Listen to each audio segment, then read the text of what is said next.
Vimos hace 2 semanas entonces el tema de la santificación. Estamos estudiando lo que es la nueva humanidad y quisiera repasar brevemente lo que es la santificación porque vamos a profundizar un poco más en este tema. La santificación se refiere a algo que Dios hace en nosotros y vimos que había 2 sentidos en el que podemos entender la palabra santificación, ¿verdad? Puede referirse al hecho de que Dios nos hizo santos, es decir, nos apartó del resto del mundo. Eso fue ordenado o preordenado desde antes de la creación del mundo y se manifiesta cuando naces de nuevo, ¿verdad? En términos bíblicos, ser santo significa que Dios te ha apartado para Él. Te regaló la salvación porque Él quiso. Ese es un sentido de la palabra santificación. El otro sentido se refiere a un proceso.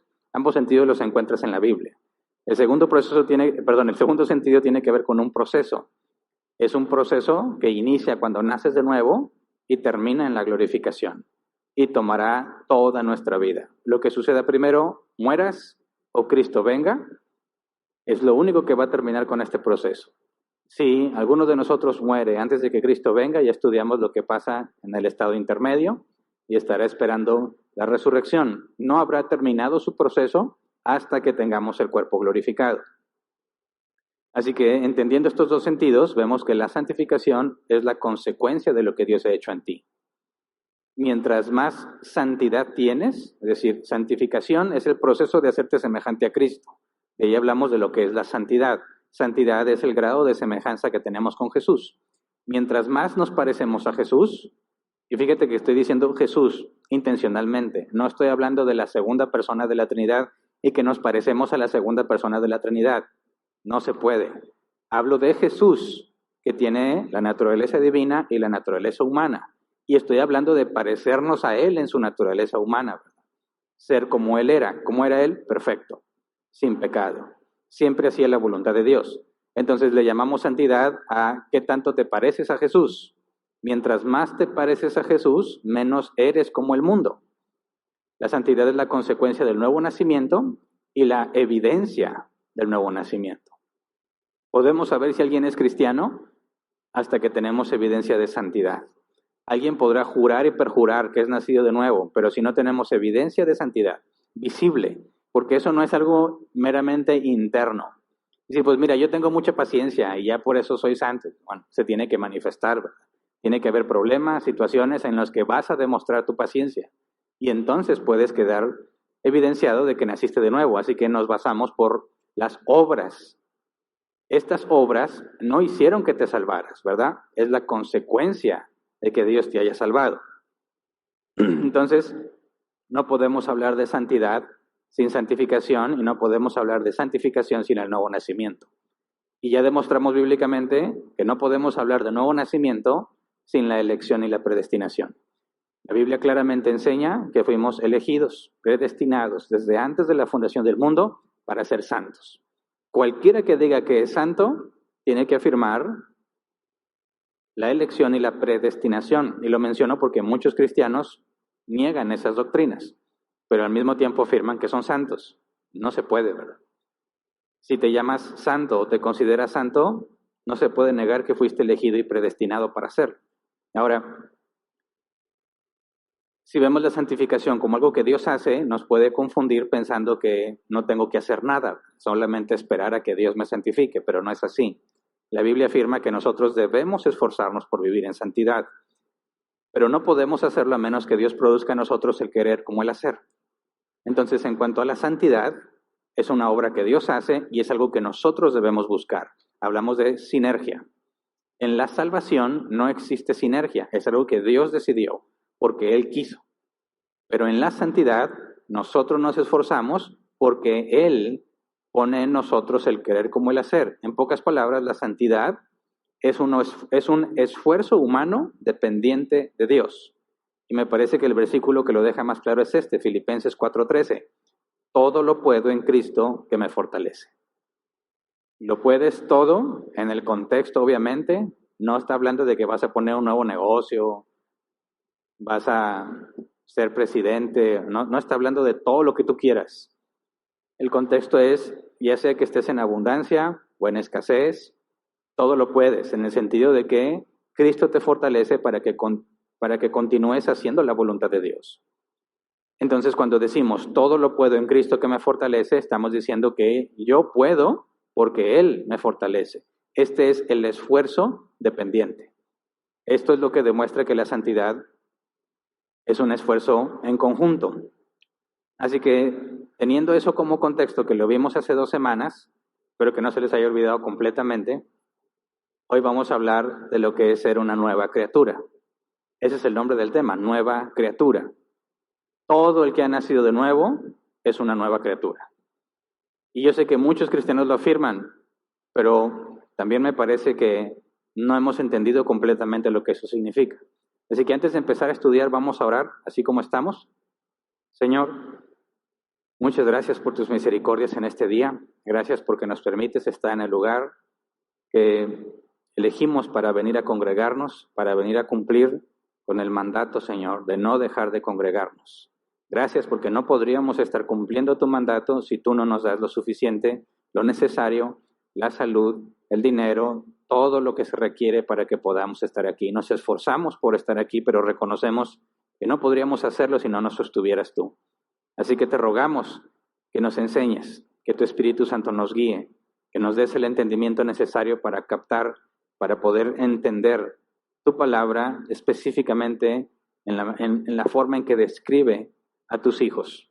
Aquellos de nosotros que hemos nacido de nuevo, permítenos conocer lo que tú has revelado sobre nosotros mismos, es lo que te rogamos en el nombre de Jesús. Amén. Pensamos que nadie debería saber mejor qué es ser un nacido de nuevo que el que ha nacido de nuevo, pero eso no es cierto. Tenemos que ir a la Escritura para entender lo que Dios ha dicho de nosotros que hemos nacido de nuevo. El mismo esfuerzo lo hicimos cuando empezamos a estudiar el tema de la humanidad. Pero vamos a 2 de Corintios capítulo 5, versículo 17, versión Reina Valera 60. Dice, de modo que si alguno está en Cristo, nueva criatura es. Las cosas viejas pasaron, he aquí, todas son hechas nuevas. Estás en Cristo significa que tienes el Espíritu Santo. Si tienes el Espíritu Santo es porque naciste de nuevo. Si naciste de nuevo, eres una nueva criatura.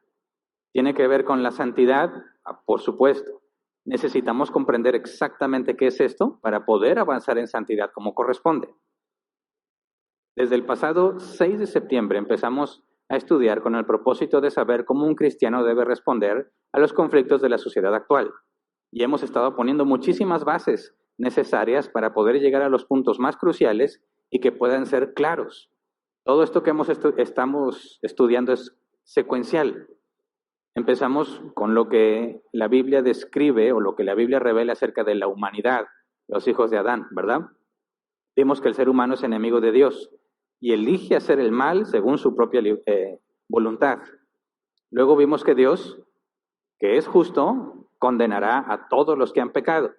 De manera que, como todos los hombres han pecado, todos están condenados. Pero Dios, por su soberana voluntad, eligió y predestinó a algunos para que sean librados de la ira venidera, para que no se les dé lo que merecen, sino que les regalará gracia.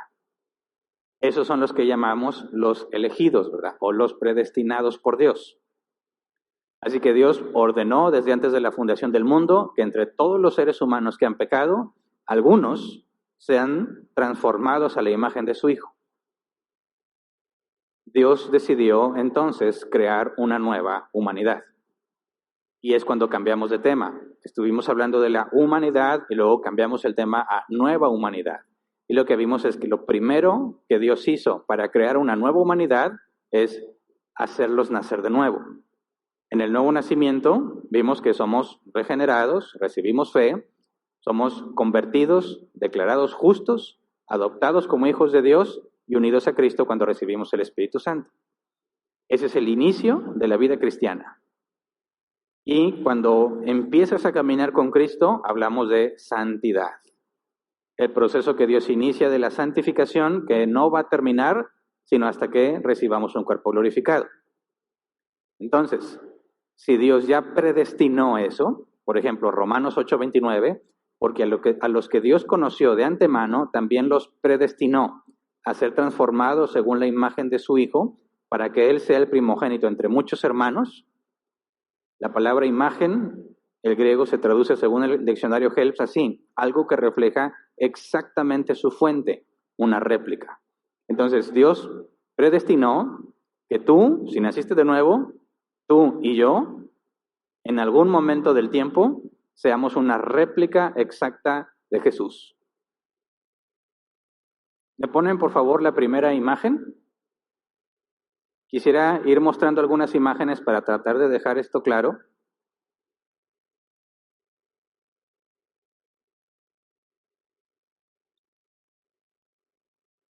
¿Me comparten la pantalla, por favor, de mi equipo?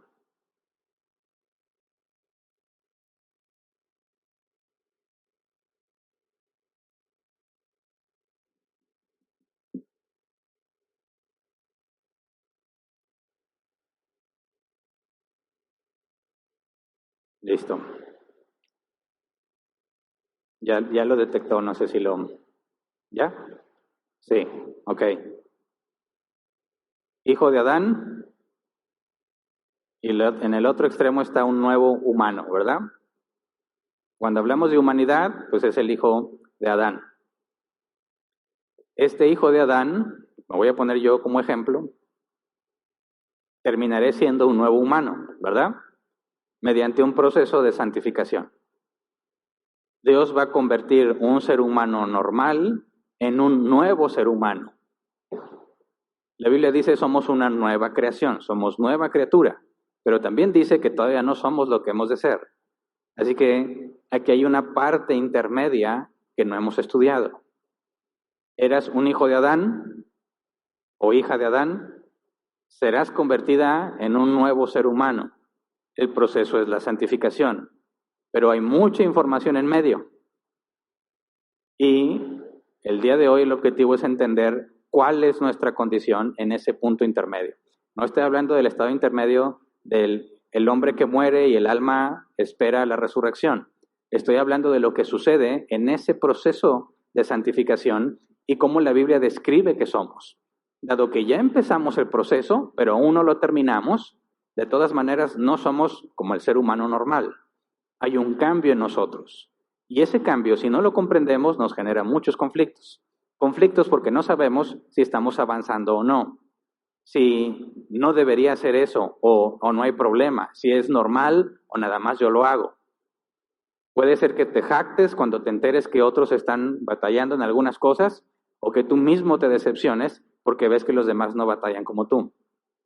Así que puede haber mucha confusión, pero quiero que veas este ejemplo porque vamos a ir avanzando en esta imagen. Es un paso simple de hijo de Adán a nuevo ser humano, pero obviamente aquí hay un proceso intermedio que no estamos todavía considerando, pero lo vamos a considerar.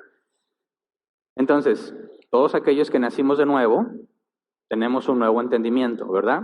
Nuevos deseos, nuevas motivaciones. Nuestro comportamiento es diferente.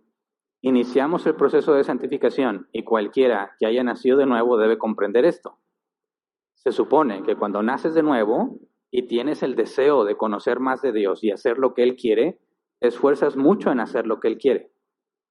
Y no vas a tardar mucho en darte cuenta que tienes un serio problema.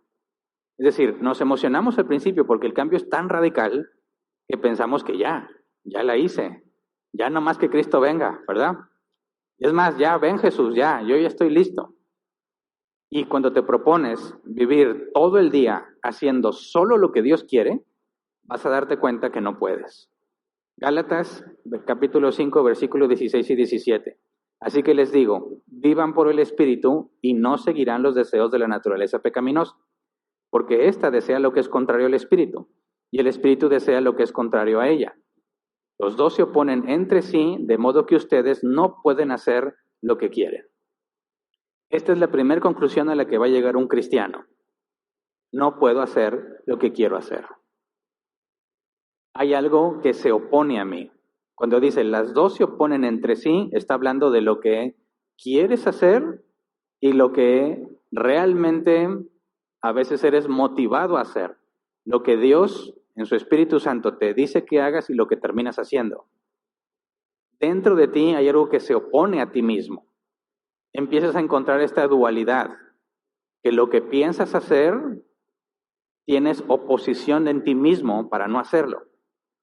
Y parece algo extraño. Normalmente hacemos lo que nos proponemos. Pero lo que dice la Escritura es que cuando quieres hacer lo que Dios quiere, tú mismo te opones a ti mismo. Así que hay que entender esto, porque no puede ser que si yo quiero hacer algo, yo mismo me oponga a mí mismo, porque ya decidí hacerlo. Así que Pablo nos habla de un conflicto. Dice el versículo 17, porque ésta desea lo que es contrario al espíritu, y el espíritu desea lo que es contrario a ella. ¿Qué es esto? La naturaleza pecaminosa. La carne, es lo que la Biblia le llama la carne. La carne desea cosas. El Espíritu Santo desea otras cosas. Ahora, si tú tienes el Espíritu Santo te guía a hacer lo bueno. Te guía a hacer lo que Él desea que hagas. Y tú también quieres hacerlo, pero tu propia carne quiere otra cosa. Este es el primer dato, la primera evidencia de que eres cristiano. Tienes un conflicto contigo mismo. No significa que algo te esté impidiendo hacerlo. Tú mismo te das cuenta que a la hora de hacerlo, realmente no quieres hacerlo. Es como cuando te propones hacer algo que normalmente no haces. Quien se proponga, no sé cómo andes en tus propósitos de año nuevo y si tu propósito era hacer ejercicio, ¿qué se siente cuando estás bien a gusto y dices, ya es hora de hacer ejercicio? ¿Te nace? ¿Sientes que todo tu cuerpo te pide hacer ejercicio? Todo lo opuesto. Dices, ay, me duele aquí, me duele acá, y me siento cansado, me desvelé. Tú estabas seguro que querías hacer ejercicio y ese momento en el que debes hacerlo, todo en ti te dice que no lo hagas. Lo mismo sucede en las cosas de Dios. Quieres leer la Biblia y te da sueño. Te ocupas en otras cosas. Pero la voy a leer mi Biblia en el teléfono. Te llega una notificación de Facebook. ¿Qué es? Te metes a Facebook. Ah, jaja, no, este meme está muy bueno. Déjame se lo comparto a no sé quién. Y ya se te fue el tiempo, ¿verdad? Querías orar, querías leer la Biblia, pero quisiste más otra cosa. Quisiste dedicarle tiempo a Dios, pero a la mera hora decidiste dedicarlo a otra cosa. Ahí está el conflicto. Sí querías, pero al momento de hacerlo te diste cuenta que no querías. Entonces, ¿estamos locos? Pablo habla en este sentido y se tiene que aclarar. Habla de sí mismo como alguien que quiere hacerlo y como que no quiere hacerlo también. Vamos a una descripción un poco más detallada en Romanos 7, versículo 15 al 25. Dice, no entiendo lo que me pasa, pues no hago lo que quiero, sino lo que aborrezco. Ahora bien, si hago lo que no quiero, estoy de acuerdo en que la ley es buena. Pero en ese caso, ya no soy yo quien lo lleva a cabo, sino el pecado que habita en mí. Yo sé que en mí, es decir, en mi naturaleza pecaminosa, nada bueno habita. Aunque deseo hacer lo bueno, no soy capaz de hacerlo. De hecho, no hago el bien que quiero, sino el mal que no quiero. Y si hago lo que no quiero, ya no soy yo quien lo hace, sino el pecado que habita en mí. Así que descubro esta ley, que cuando quiero hacer el bien, me acompaña el mal. Porque en lo íntimo de mi ser me deleito en la ley de Dios, pero me doy cuenta de que en los miembros de mi cuerpo hay otra ley, que es la ley del pecado. Esta ley lucha contra la ley de mi mente y me tiene cautivo. Soy un pobre miserable. ¿Quién me librará de este cuerpo mortal? Gracias a Dios por medio de Jesucristo nuestro Señor. En conclusión, con la mente yo mismo me someto a la ley de Dios, pero mi naturaleza pecaminosa está sujeta a la ley del pecado. Así que Pablo habla de sí mismo en dos sentidos. Yo y mi naturaleza pecaminosa. Pero sigue siendo él, ¿verdad? Pero dice, ya no lo hago yo, lo hace el pecado en mí. Pero nadie te obliga a hacer lo malo, ¿verdad? Nadie te obliga a pecar, pecas porque quieres. Entonces, ¿a qué se refiere Pablo con que algo en mí me obliga a hacer lo que no quiero? Eso te haría inocente, ¿verdad? Si alguien te obliga a hacer lo malo, no puedes ser juzgado por lo malo que hiciste porque no fue tu propia voluntad, sino que fuiste forzado a hacerlo. Pero Pablo no está diciendo que a fin de cuentas es un inocente y algo lo está obligando a hacer lo malo. Está hablando de sí mismo, pero hace una distinción. Lo que yo quiero, mi mente, y lo que mi carne quiere. Pero está hablando de la misma persona y las decisiones que esa persona toma. Entonces, esta lucha interna es la evidencia que todo cristiano debe tener. Primero, conciencia de que quieres hacer lo bueno, pero a la mera hora decides no hacerlo. Nadie te obligó a dejar de hacerlo. Tú mismo elegiste no hacerlo. Pero eso te lleva a darte cuenta, hay algo en ti que no proviene de Dios, o sea, no tiene las mismas intenciones que el Espíritu Santo, pero sigue estando en ti. Ahora, si tú no experimentas esa lucha, te tengo terribles noticias. No eres cristiano.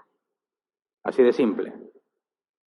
Si alguno dice, yo no tengo esos problemas, bueno, no eres cristiano entonces. Porque no existe ningún cristiano que cumpla toda la voluntad de Dios perfectamente, de manera que no tenga conflictos, ¿verdad? Todos pecamos.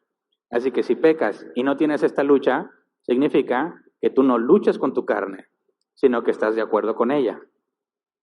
Y la única persona que está de acuerdo con su carne es el que no ha sido regenerado.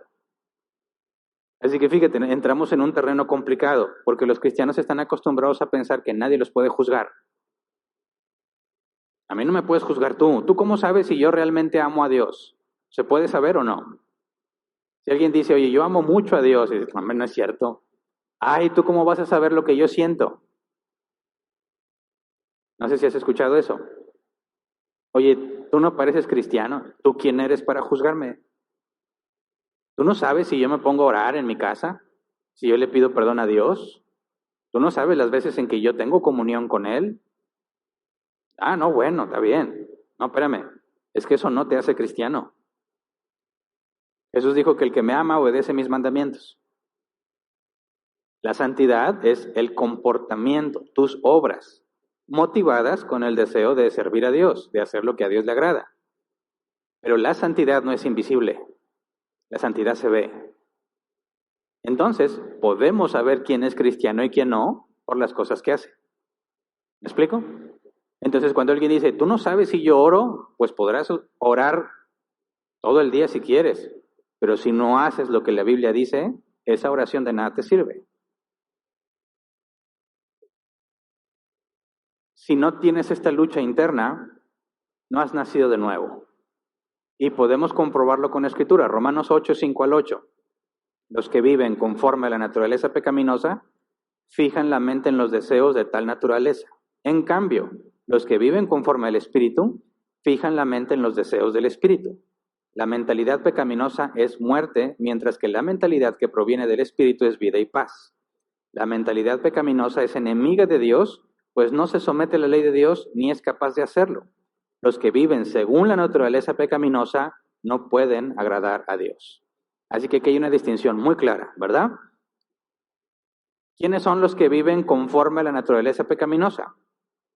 Fijan su mente en los deseos de esa naturaleza. Piensan, ¿qué voy a hacer? Bueno, ¿qué tengo ganas de hacer? ¿Qué siento que debería de hacer? Hoy me siento como con ganas de pelear. Bueno, que nadie se me ponga enfrente porque voy a descargar mi coraje. Lo que tú piensas está enfocado en cumplir o en satisfacer lo que sientes. Ahora, hay cristianos que así son y se dicen cristianos. Dicen, hoy yo siento mucha paz. Y quieren hacer cosas de acuerdo a la paz que sienten. Por ejemplo, están haciendo algo indebido a los ojos de Dios. Saben que está mal, pero quizás les enseñaron como a mí. La paz es el medidor de Dios, me decían. Si tienes paz es porque estás haciendo lo que a Dios le agrada. El adúltero se va bien pacífico, bien en paz, a hacer lo que mejor le parece. Dice, tengo paz. No estoy haciendo nada malo. Estoy haciendo lo que me interesa, lo que me gusta, lo que creo que es mejor para mí y me da paz. Conocido cristianos que fuman. Sé que fumar no es pecado, pero el vicio es pecado. Cristianos que toman y tomar no es pecado, pero embriagarse sí lo es. Pero si estamos hablando de procesos y tú empiezas a permitir algo en tu vida que va a convertirse en parte de ti, te estás encaminando hacia situaciones que no debieras, ¿verdad? El día en que no te moderes cuando estás tomando, terminarás embriagado. El día en que no moderes qué tanto fumas, terminarás con problemas de salud. Piensas, ¿por qué lo hacen?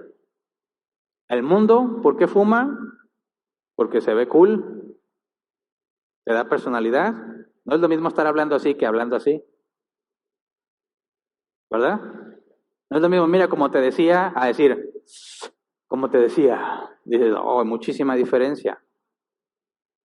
Se sienten mejor. Venlo en los adolescentes. ¿Por qué fuman los adolescentes? Se quieren sentir grandes, ¿verdad? Ah, ya está grande porque fuma. Están sintiéndose a gusto, obtienen un beneficio y lo hacen. Bueno, los cristianos, ¿por qué lo hacen? Están persiguiendo un beneficio. Ojo, ese beneficio está percibido en su carne. Y entonces ellos empiezan a enfocar su mente en lo que su carne quiere y hacen lo que su carne le pide. Eso es vivir conforme a la carne. Vivir conforme al Espíritu es decir, voy a hacer lo que a Dios le agrade más. Si no me involucro en tomar, no es porque tomar sea malo, sino porque no es un hábito que me vaya a beneficiar en nada. Fumar, comer en exceso, cualquier cosa que traiga daño a tu organismo, debes de reconocer, sí, me gusta, se me antoja, me calma, me relaja, me hace sentir en ambiente, me quita el estrés, pero no es lo que debería de hacer. Así que fijar la mente en las cosas del Espíritu es buscar hacer lo que a Dios le agrada a pesar de lo que sientes. Y aquí está la distinción. Los que son del mundo tienen su mente fijada en su naturaleza, en lo que les gusta, en lo que desean, lo que les complace, lo que les hace sentir bien. El que es de Dios fija su mente en las cosas del Espíritu. ¿Cómo sabemos lo que el Espíritu quiere? Leyendo la Escritura. Entonces podríamos decirlo, el que es del mundo se basa en qué tengo ganas de hacer, qué me gusta hacer. El que es de Dios, ¿qué dice la Biblia que debo hacer? Esa es la voluntad del Espíritu Santo.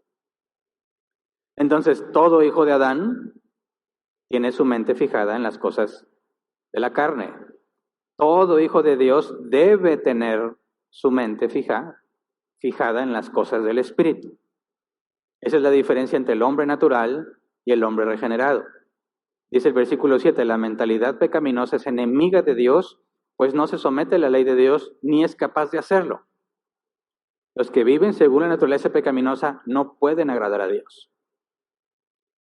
No pueden agradar a Dios. Fíjate bien, mucha gente que no es nacida de nuevo se sienten bien en confianza con Dios, ¿verdad? Algunos hasta le dicen chullito, mi Diosito. A mí me sorprende muchísimo ver, lo ves en grupos de WhatsApp y en muchas cosas. Hombres totalmente así degenerados, profanos es la palabra cuando son muy maldicientes y cosas de doble sentido. Y luego alguien, oye, tiene COVID, todos en oración por él. Sabemos que Dios te va a cuidar. Sabemos que nuestro Padre Dios en los cielos te está protegiendo. Vamos a hacer una cadena de oración y dices, oye, ¿qué te pasa? Las cosas que haces, cómo vives, las cosas que compartes, y tienes un problema y en automático piensan que Dios está, sí, mijo, ¿qué quieres que haga por ti? ¿En qué te ayudo, papi? Dices, qué absurdo. No le agradan a Dios, no pueden agradar a Dios, mucho menos va a estar atendiendo a sus oraciones. Entonces, cuando un cristiano se da cuenta que estás haciendo las cosas que te hacen sentir bien, que complacen a tu carne, tienes que darte, a ver, espérame, estás yendo en un camino muy equivocado. Estás haciendo lo que el mundo hace en lugar de hacer lo que los hijos de Dios deben hacer. Y entonces, cuando empieces a ver el mundo y a ver lo que hacen los demás, tiene que haber una distinción muy clara. Ellos están haciendo lo que les genera beneficio, lo que les genera placer, aún platicar contigo. Más adelante vamos a entrar un poco más en esos temas, pero normalmente pensamos que tenemos amigos porque se juntan con nosotros o porque te mandan memes. Buenos, ¿verdad? No cualquiera, buenos memes. Dices, este sí vale la pena tenerlo como amigo. Piensas que porque te buscan eres amado y eres aceptado, pero no, el mundo no te está amando ni te está aceptando, se está amando a sí mismo. Mientras puedan obtener un beneficio de ti, ahí van a estar, porque son amadores de sí mismos, complacen a su carne. Momento en que llega la necesidad, y no nada más de te mando mis oraciones y te mando todo mi apoyo moral, no, a la hora de la verdad te vas a encontrar solo, porque no les beneficia para nada estar contigo. Y hay proverbios que hablan de que el pobre es un apestado con sus amigos. ¿Qué significa eso? Que aún el mundo, cuando ven que tú no tienes dinero y nomás estás batallando y, ay, ¿sabes qué? Ya no te invitan, ya no te hablan. No, es que él ya no puede, porque no les generas ningún beneficio, no están a gusto contigo, sienten carga. No quieres estar con alguien que te genera una carga. Quieres estar con alguien con quien te diviertes, con quien la pasas bien. Y mientras tú puedas proveerles eso, ahí van a estar. Entonces, tenemos que ver esto. El mundo hace lo que su carne quiere. Nosotros no. Luchamos con nosotros mismos. Dice Romanos 8:9. Sin embargo, ustedes no viven según la naturaleza pecaminosa, sino según el Espíritu. Si es que el Espíritu de Dios vive en ustedes. Y si alguno no tiene el Espíritu de Cristo, no es de Cristo. ¿Cómo sabemos que lo tienes? Por la santidad. No porque hablas en lenguas. Porque podrás balbucear lo que quieras, pero si tus obras no son las de un cristiano, no tienes el Espíritu Santo. Tendrás otro, pero no el Espíritu Santo. Romanos 8:12 al 14. Por tanto, hermanos, tenemos una obligación, pero no es la de vivir conforme a la naturaleza pecaminosa, porque si ustedes viven conforme a ella, morirán. Pero si por medio del Espíritu dan muerte a los malos hábitos del cuerpo, vivirán, porque todos los que son guiados por el Espíritu de Dios son hijos de Dios. ¿Qué significa que eres guiado por el Espíritu Santo? Que haces lo que la Biblia dice que debes hacer. Y si eres bíblico en tu comportamiento, eres un hijo de Dios. Así es como podemos saber quién es cristiano y quién no. ¿Tú no eres nadie para juzgarme? Claro que sí. Aquí está la forma en la que se determina quién lo es. Bíblicamente hablando, eso debe de ser una evidencia. ¿Eres o no eres? Tú mismo lo demuestras. Ahora, si está esta diferencia entre lo que es la carne y lo que es nuestros deseos, quisiera que vayamos a otra imagen.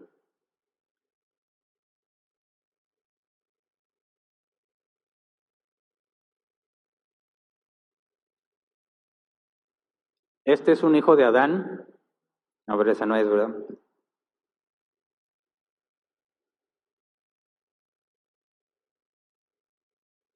Necesito que se refresque.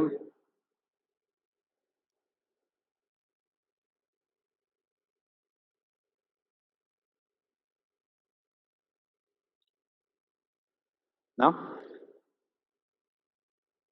Es que como quiero hacer mi rayadero, estamos batallando, ¿verdad? Ya, gracias.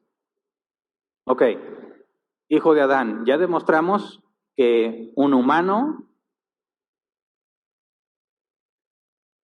tiene dos partes, ¿verdad? Alma y cuerpo. La unión de alma y cuerpo hacen un ser humano. No existen seres humanos sin alma, aunque algunos dicen no tienes alma. La tiene que tener. Pero si no tienes cuerpo, el alma persiste. Ya estudiamos eso, ¿verdad? Ahora ya vimos en esos temas que no puedes separarlos y que la unión de esos dos nos define como humanos.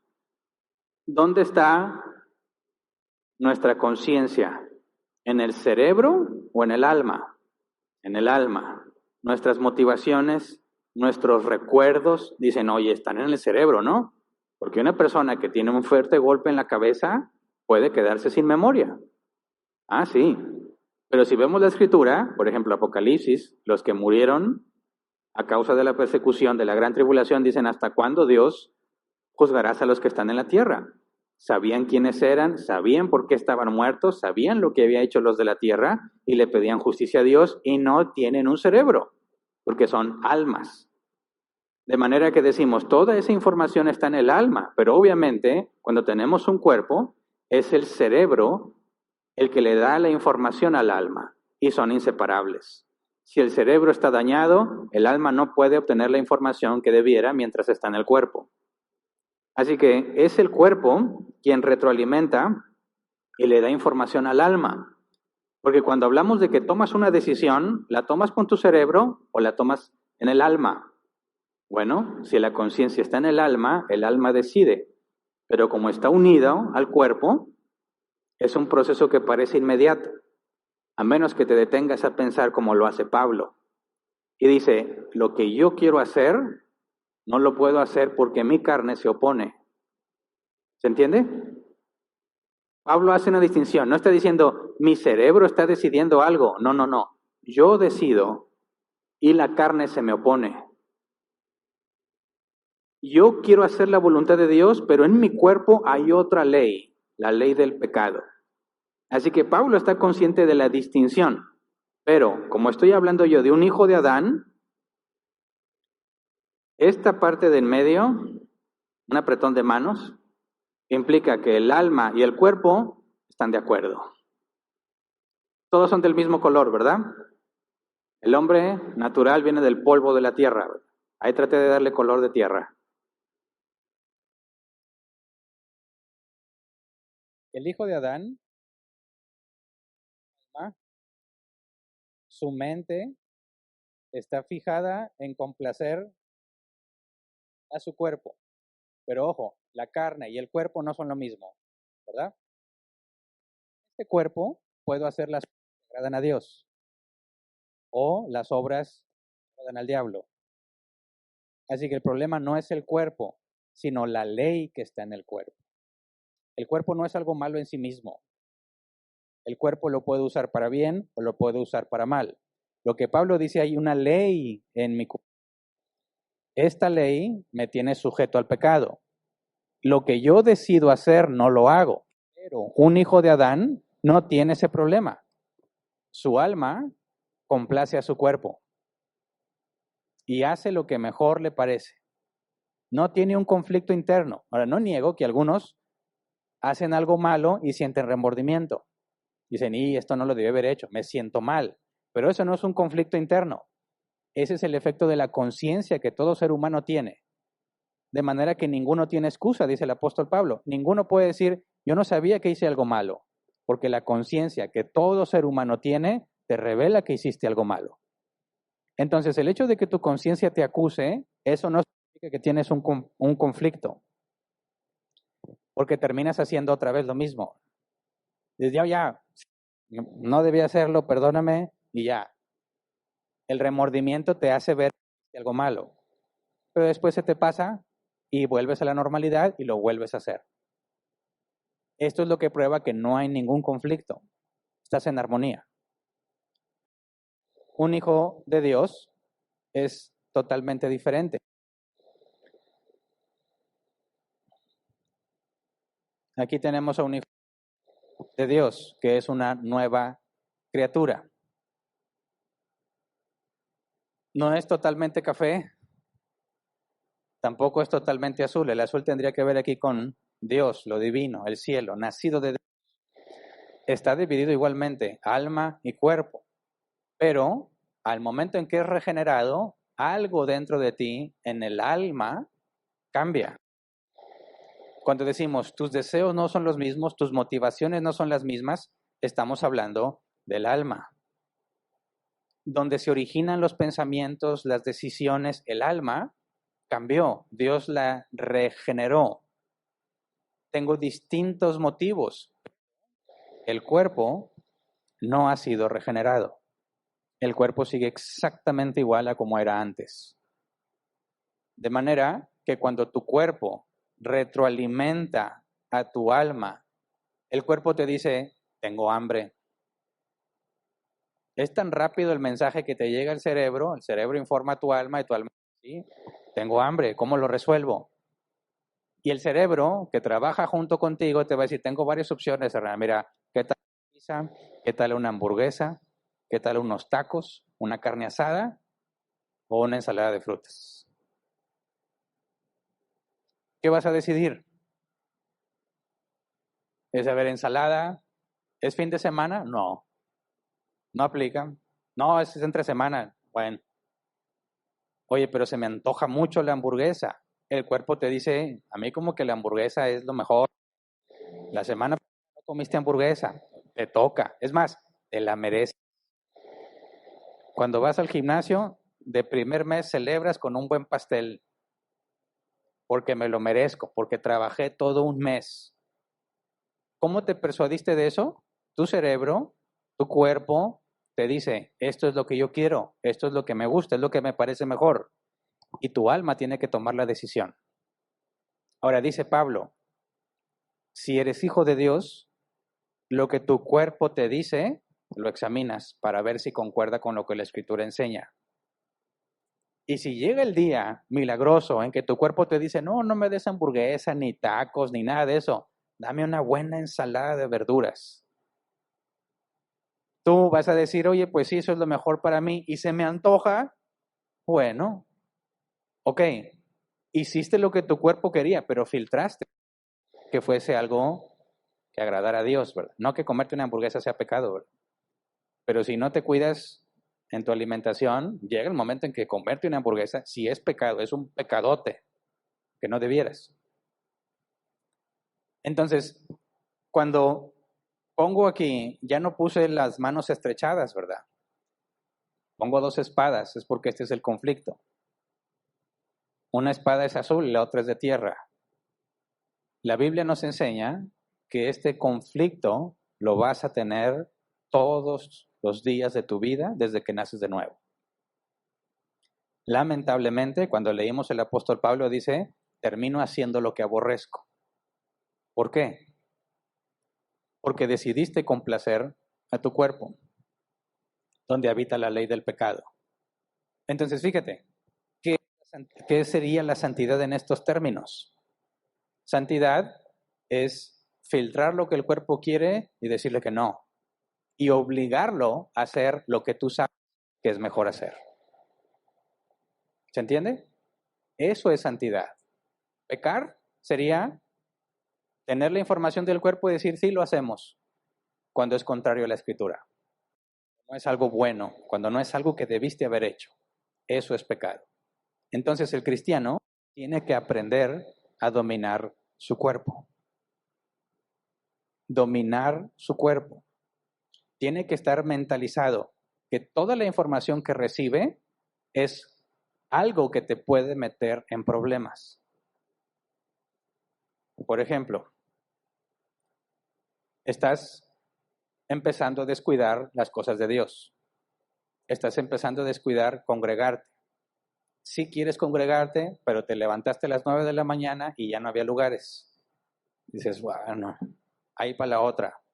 Y ya pasaste toda esa semana sin congregarte. Otra vez llega el jueves, te vuelves a levantar tarde, no alcanzaste lugar. Bueno, para la otra, llevas 2 semanas sin congregarte y pensamos que no pasa nada. Pero el hecho de que no te hayas obligado a ti mismo a venir con todo lo que eso implica, si vienes en carro, si vienes en camión, si te tienes que bañar, ¿verdad? Aunque haga mucho frío, te vas a tener que bañar. Si tienes niños pequeños, a preparar a todos los niños, que se bañen los niños. Todo lo que tienes que decir, oye, ¿para qué estoy batallando? ¿Cómo que para qué? En eso consiste la santidad. En batallar, en luchar con lo que no tienes ganas de hacer, pero que sabes que debes hacer. ¿Se entiende? Cuando decimos, soy una nueva criatura, pero todavía no se manifiesta lo que he de ser, esta es la condición que tienes. Cuando tú estás acostumbrado a hacer lo que el cuerpo quiere, tienes una pésima vida de santidad. Pero cuando estás preparado para filtrar lo que el cuerpo te dice, es cuando tienes la oportunidad de avanzar en santidad. Cuando le dices al cuerpo, no, no voy a hacer eso. Voy a hacer esto otro, aunque no tengo ganas, eso implica que te obligas. Pero fíjate bien, porque aquí es donde entra Satanás y sus demonios. Porque trata de persuadirte. Dices, no, voy a ir a la iglesia, no tengo ganas, pero me tengo que levantar bien temprano, voy a separar mi lugar y ese día ahí voy a estar. Y llega el momento que estás ahí, suena la alarma y dices, ya me tengo que levantar. Pero estás bien calientito, estás desvelado. Y dices, ay, ahorita. Y ahí lo dejas, y ahí lo dejas, y ahí lo dejas, y ya rápido, y ya no alcancé. ¿Cómo fue que te persuadiste? Además de que tienes sueño, además de que estás cansado, de que no tienes ganas de levantarte, hay otro factor, que no estás solo. Se llama tentación. Entonces Satanás te convence. ¿Sabes qué? Te mereces un descansito. O cuando te estás obligando y dices, ya, voy a hacerlo, me levanto y dices, ay, por favor, no seas hipócrita. Aquí quieres engañar, ni ganas tienes de hacerlo. ¿No te parece que eso es hipocresía? ¿Que no te nace buscar a Dios? ¿No tienes ganas de ir? ¿Para qué vas si no tienes ganas? ¿Qué haces? ¿Con qué cara vas? ¿No te fijaste lo que hiciste ayer? ¿Con qué cara te presentas ante Dios? O sea, no seas hipócrita. Los cristianos pensamos que al obligarnos a hacer lo bueno somos hipócritas, y eso es muy equivocado. Hipócrita es el que aparenta algo bueno, pero en realidad no lo es. El que se obliga a hacer lo bueno, aunque no tiene ganas, se le llama santo. No hipócrita, santo. En eso consiste la santidad. ¿Me explico? Esto es información muy útil porque cuando decimos, nuestros amigos de la comunidad homosexual dicen que ellos se sienten mujer, se sienten perro, se sienten ni hombre ni mujer. Ok, no dudo que te puedas sentir así, pero no es algo que debes de hacer solamente porque lo sientes. ¿Me explico? Si alguien dice, tengo muchas ganas de robar, yo siento que nací para robar, siente lo que tú quieras, pero robar es malo. No puedes dejarte llevar por lo que sientes. Entonces, al pensar en el cristianismo, ya vimos que parecerte cada vez más a Jesús te va a traer problemas con el mundo, ¿verdad? Y problemas contigo mismo. Porque no vas a tener ganas de hacerlo. No vas a sentirte motivado para hacerlo. Pero si el Espíritu de Dios está en ti, te vas a obligar a hacerlo. Y eso cuenta mucho. Cuando llegas aquí a la congregación, los ves a todos, tienes que tener en cuenta, todos lucharon por estar aquí. No lucharon igual, pero lucharon. Los que están habituados, los que ya saben y se obligan a sí mismos, ya no les cuesta tanto. Los que dicen, y es que va a haber juego, cualquier cosa que se te atraviese, puedo hacer esto, ¿qué tal si mejor me quedo y hago mejoras en la casa? Ok, claro, puedes hacer mejoras en tu casa, pero ¿qué es lo correcto para un hijo de Dios? No es cuál es tu mejor opción, qué es lo correcto, y en base a eso decides. Entonces, en eso consiste la santidad. Es algo muy simple, pero que difícilmente se entiende. Porque a la hora que pensamos que nos estamos equivocando una y otra vez y otra vez, en conflicto, porque se supone que un cristiano no debe de hacer eso. Claro que un cristiano no debe de hacer eso, pero lo que Pablo dijo es que termina haciendo lo que aborrece. Así que eso es normal, pero en ninguna manera debe generarse o convertirse en una práctica. Tropezaremos, nos equivocaremos, lamentablemente tenemos la capacidad de hacerlo, pero tienes que luchar contigo mismo para avanzar. Por eso es que la santidad es imposible si el Espíritu Santo de Dios no está en ti, que no vas a tener la capacidad para hacerlo. Si no lees la Biblia, ¿cómo filtras lo que tu cuerpo quiere? ¿Cómo vas a decir, yo soy cristiano y me guío por lo que el Espíritu Santo dice? Ah, bueno. ¿Y qué dice? No, pues que sea bueno, que me porte bien. No. Eso es demasiado general. ¿Qué dice? Tienes que leer la Biblia para saber qué dice. No la leo, ahí Hernán me enseña los domingos, los sábados. No, esto es solamente parte del compromiso que todos tenemos de venir a servir. Y claro que hay cosas que Dios te va a enseñar por medio de las predicaciones, pero la parte principal es tu momento de leer, tu momento de orar. Y si no tienes eso, no te va a salvar los sábados aquí, ¿verdad? Podrás escuchar al mejor predicador, como Judas Iscariote. ¿A quién podría escuchar mejor que a Jesús? ¿Y de qué le sirvió? ¿Quién pudo haber sido instruido de una mejor manera que Judas Iscariote? Ninguno, nadie. Sin embargo, no le sirvió para nada. No depende del maestro, sino del que recibe la instrucción. Si eres de Dios, vas a ser instruido por las cosas que aprendas en la iglesia, claro. Principalmente por tu vida privada de estudio y de oración. Si no, vas a estar haciendo las cosas que el cuerpo quiere sin darte cuenta de que está mal. Ahora, 1 de Juan 3:2. Queridos hermanos, ahora somos hijos de Dios, pero todavía no se ha manifestado lo que hemos de ser. Sabemos, sin embargo, que cuando Cristo venga, seremos semejantes a Él, porque lo veremos tal como Él es. Entonces, es un proceso que aún no se acaba, pero en la glorificación nuestra situación cambia un poco. Voy a regresarme a la imagen,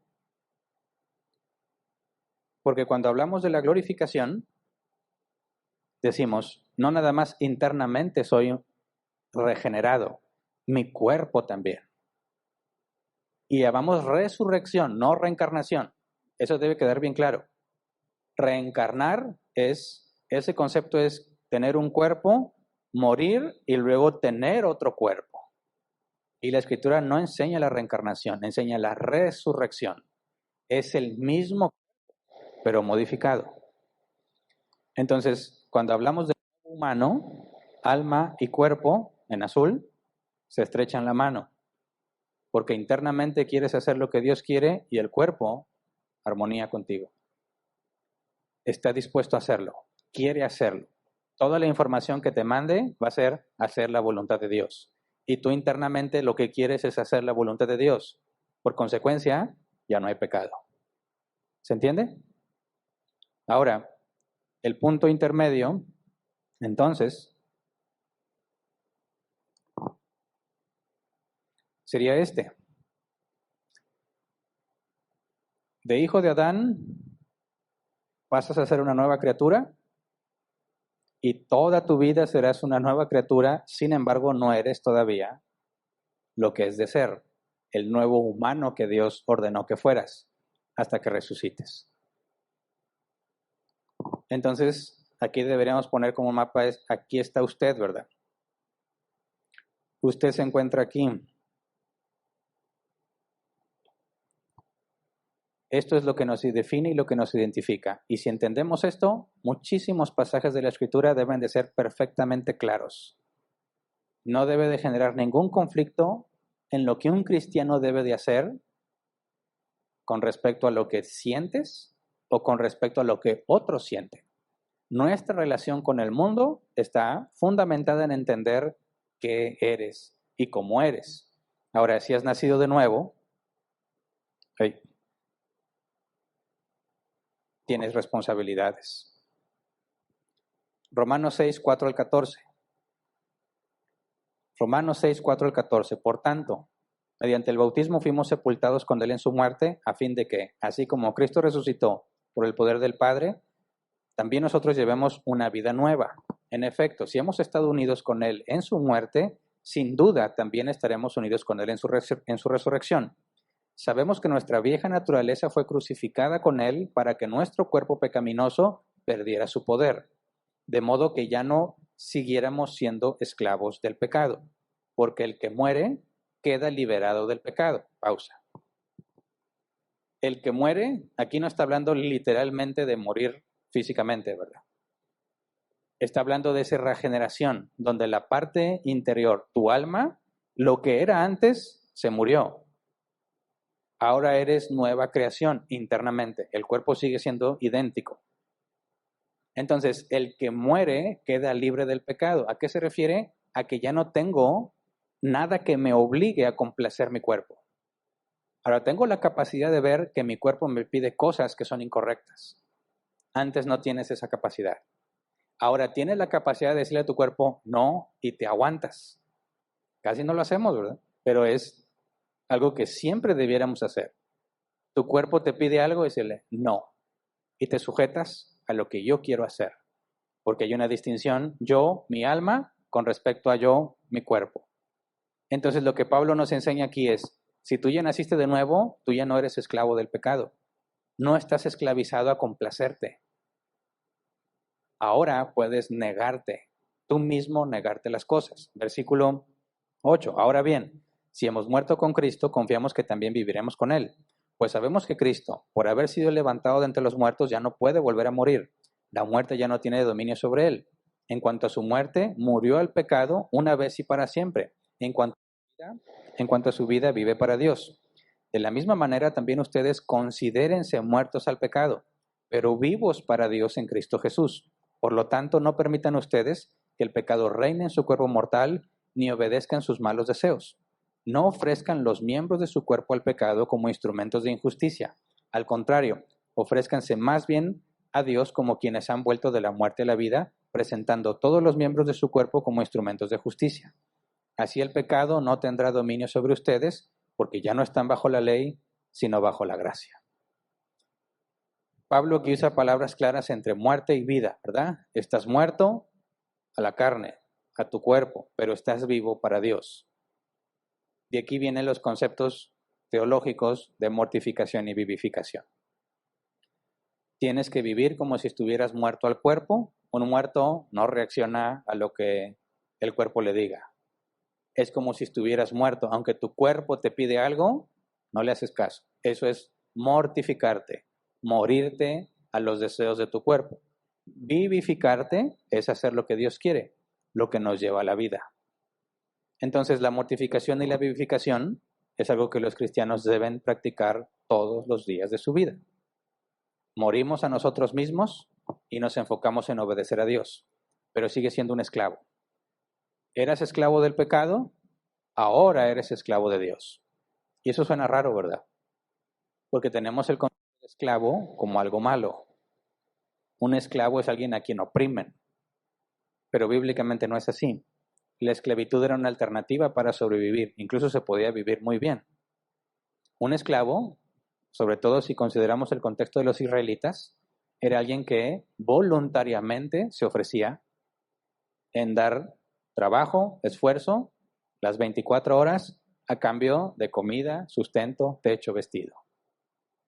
Entonces, cuando dice Pablo que ya no eres esclavo del pecado, algunos concluyen, entonces ya soy libre. Y si ya soy libre, puedo hacer lo que yo quiera. Y es más, y si me dijiste que la salvación no se pierde, pues entonces salvo siempre salvo. Y es totalmente falso, porque no eres esclavo del pecado, pero ahora eres esclavo de Cristo. Dice Romanos 6, 15 al 18. Entonces, ¿qué? ¿Vamos a pecar porque no estamos ya bajo la ley, sino bajo la gracia? De ninguna manera. ¿Acaso no saben ustedes que cuando se entregan a alguien para obedecerlo, son esclavos de aquel a quien obedecen? Claro que lo son, ya sea del pecado que lleva a la muerte, o de la obediencia que lleva a la justicia. Pero gracias a Dios que, aunque antes eran esclavos del pecado, ya se han sometido de corazón a la enseñanza que les fue transmitida. En efecto, habiendo sido liberados del pecado, ahora son ustedes esclavos de la justicia. Así que ninguno es libre para hacer lo que le plazca. Es más, ¿cómo se corrige a un esclavo que es desobediente? Bíblicamente hablando. ¿Alguien se acuerda? Con azotes, ¿verdad? Entonces, si tú eres esclavo de Cristo y ya no quieres hacer lo que te corresponde, ¿qué te va a hacer? Te va a azotar. Se oye feo, ¿verdad? Si lo ves desde la condición de esclavo. Pero la Biblia dice que el Padre azota a todo el que recibe por hijo. Si no se te disciplina, no eres hijo, dice la palabra. Entonces, al momento en que decimos, soy libre del pecado, soy nueva criatura, no es, ahora voy a cumplir mis sueños.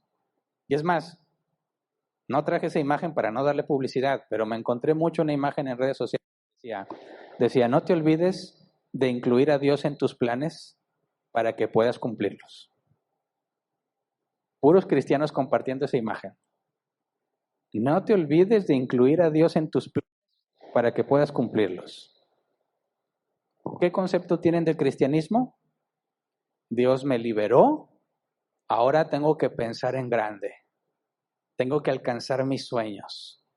Y voy a incluir a Dios para que los pueda alcanzar. ¿Eso es lo que hace un esclavo? No. El esclavo lo único que hace es lo que se le ordene hacer. Ningún cristiano debe decir, yo quiero cumplir mis sueños. Dios, mis sueños. Te voy a ofrendar para que me des y cumpla mis sueños. Te voy a involucrar en mi vida para cumplir mis sueños. Eso es totalmente antibíblico.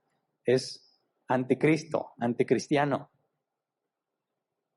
Más bien es, Señor, hazme hacer tu voluntad. No me entregues a mis propios deseos. ¿Por qué? Porque lo que desee, muy probablemente, va a ser opuesto a las cosas de Dios. Así que aguas con esas frases motivacionales que se oyen bien espirituales porque hablan de Dios, pero que contradicen profundamente lo que la Escritura enseña. Ahora, si eres esclavo de Jesucristo, si te sometes a lo que Él dice, es decir, si te esfuerzas por ser bíblico, ¿qué ganas? Romanos 6, 19 al 23. Hablo en términos humanos por las limitaciones de su naturaleza humana. Antes ofrecían ustedes los miembros de su cuerpo para servir a la impureza, que lleva más y más a la maldad. Ofrézcanlos ahora para servir a la justicia que lleva a la santidad. Cuando ustedes eran esclavos del pecado, estaban libres del dominio de la justicia. ¿Qué fruto cosechaban entonces? Cosas que ahora los avergüenzan y que conducen a la muerte. Versículo 2. Pero ahora que han sido liberados del pecado y se han puesto al servicio de Dios, cosechan la santidad que conduce a la vida eterna. Porque la paga del pecado es muerte, mientras la dádiva de Dios es vida eterna en Cristo Jesús nuestro Señor. Versículo 22 puntualmente. Ahora que han sido liberados del pecado y se han puesto al servicio de Dios, cosechan la santidad que conduce a la vida eterna. Reina Valera 60 traduce literal, la NBI cambió aquí las palabras. Reina Valera 60 dice, mas ahora que habéis sido libertados del pecado y hechos siervos de Dios, tenéis por vuestro fruto la santificación y como fin la vida eterna. Y esto es literal según el original. Tienes por fruto la santificación. O sea, que cuando te propones voluntariamente obedecer a Dios y ser bíblico, empieza a generarse algo en ti, santidad. Cuando te rehusas a hacerlo y Dios te azota, ¿qué produce esos azotes en ti? Santidad. ¿Por qué? Porque hace que te parezcas más a Cristo, menos al mundo. ¿Se entiende? Para vivir una vida en santidad, tienes que decirte a ti mismo, no. A las cosas de Dios, sí. Y obligarte a ti mismo a hacerlas. Si no haces eso, no estás creciendo en santidad. Así que se requiere muchísima dureza. Velo de esta perspectiva. Nuestra cultura actualmente está creando a hombres y mujeres muy débiles. Los papás, con buenas intenciones, le ahorran todos los problemas que pueden a sus hijos, ¿verdad? No llegamos al punto como nuestro país vecino, Estados Unidos, pero ahí incluso tiene que haber zonas donde son zonas seguras en cuanto al lenguaje. Tiene que haber zonas donde a nadie le puedes decir que está mal, donde no puedes hablar de pecado, no puedes hablar de injusticias o de rectitud, porque nadie se debe incomodar. Y los hombres y mujeres, principalmente lo que más me preocupa son los hombres que son criados en ese tipo de hogar, en ese tipo de enseñanza, están acostumbrados a evitar cualquier incomodidad. Y si alguien no está de acuerdo con ellos, es un intolerante. ¿Verdad? Bueno, ¿cómo pueden vivir la vida cristiana las personas que son así?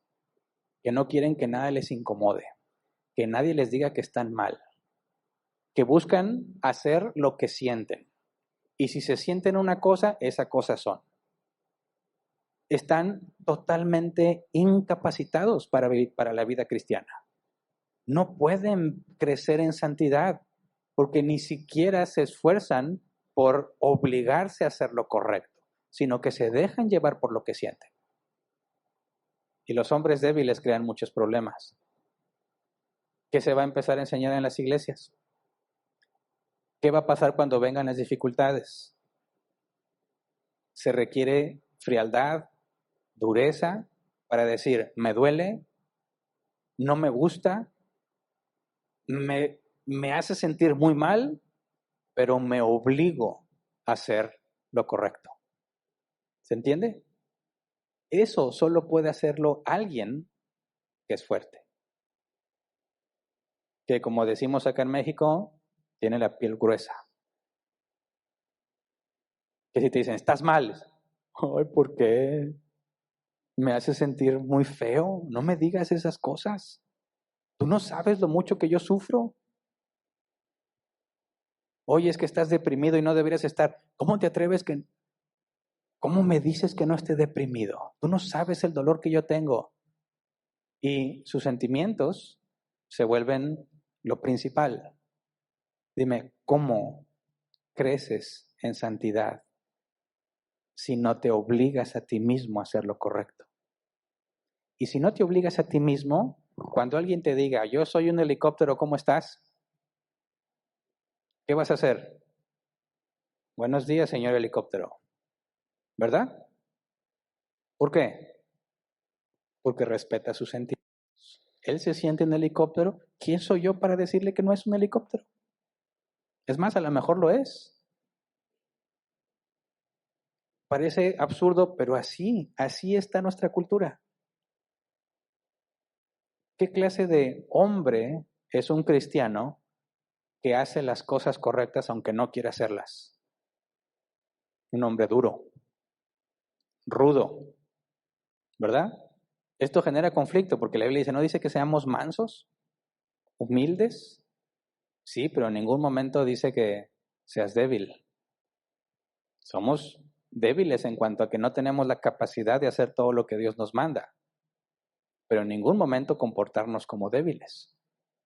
Entonces, este es el conflicto. El cristiano está en conflicto con el mundo mientras más se parece a Cristo, pero para parecerse más a Cristo está en conflicto con él mismo. Y a menos que tengas piel dura y que resistas y que te obligues, te va a ir muy mal en la vida cristiana. No vas a avanzar. No vas a poder ayudar, ni edificar, ni guiar a los que están buscando a Dios. Así que necesitamos gente, decimos acá, correosa. Gente correosa.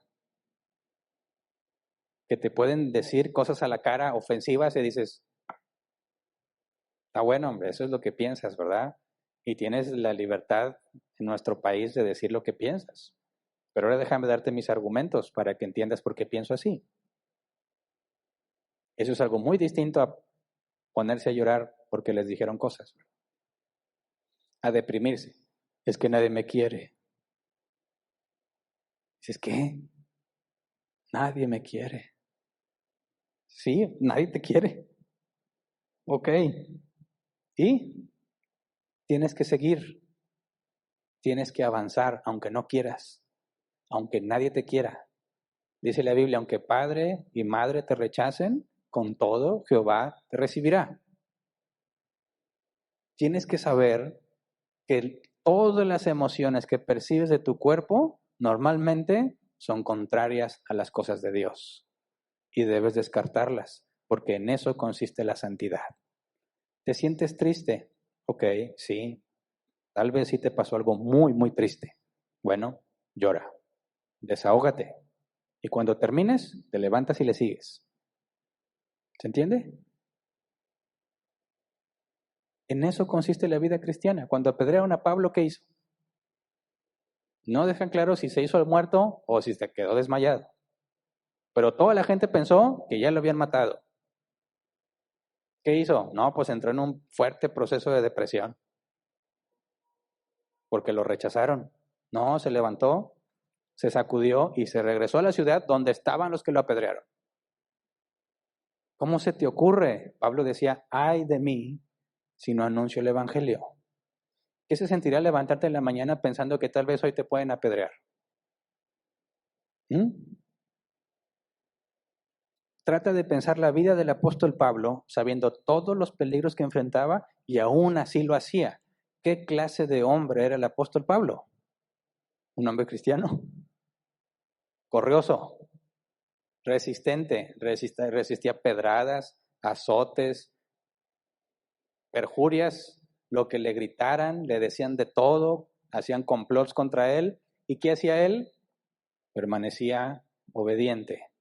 Y al mismo tiempo nos dice en la carta a los Romanos, encuentro una ley en mí, lo que quiero hacer, no lo hago. Soy un miserable. ¿Te fijas? Está luchando y no deja de luchar y no deja de luchar. Pero al mismo tiempo está seguro que Dios lo va a sostener.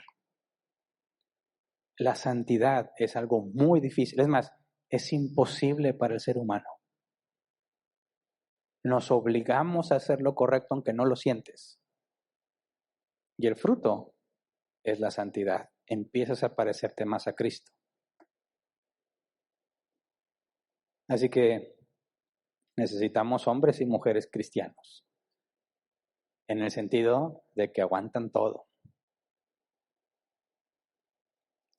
Mira, Jesús dijo, sean, como dice, inocentes como palomas y astutos como serpientes. ¿Cómo puede ser una paloma como serpiente? ¿Cómo juntas las dos en uno? ¿Una paloma con veneno? ¿Cómo lo juntas? Hay una paradoja, pero ahí está la clave de entender lo que un cristiano hace.